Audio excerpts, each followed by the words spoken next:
My grandfather was always a very active guy. He was always jumping on roofs, even into his old age, and helping out the church. And he had a newspaper route, and he drove that up until his eyes started to go bad. But I always remember my grandfather for taking care of my grandmother.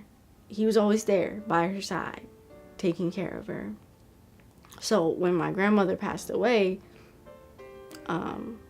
a lot of people thought he wouldn't make it that much longer because without her, what was he going to do? He lasted about a year, a lot longer than a lot of people thought. And I was in college, and he got sick and he had to go to the hospital. And my mom took a trip to Wisconsin, because that's where they're from, to go spend time with him in the hospital. And I just remember I was home on some break from school, and I was in my room, and I got a call from my mom, so I picked up, and I said, "Hey, how's everything?" And she said, "Your grandfather wants to talk to you." And he got on the phone, and he said, "I love you."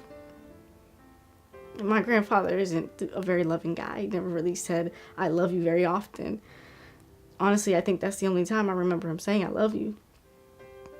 And he called me and my sister and my dad to tell us that he loved us. And my mother said shortly after he called all of us, he passed. And just to know that he wanted to call us before that and he knew it was coming just means a lot to me. And I will just always remember my grandfather for being a really great guy. And now he's up in heaven looking down on us, and I hope he's proud.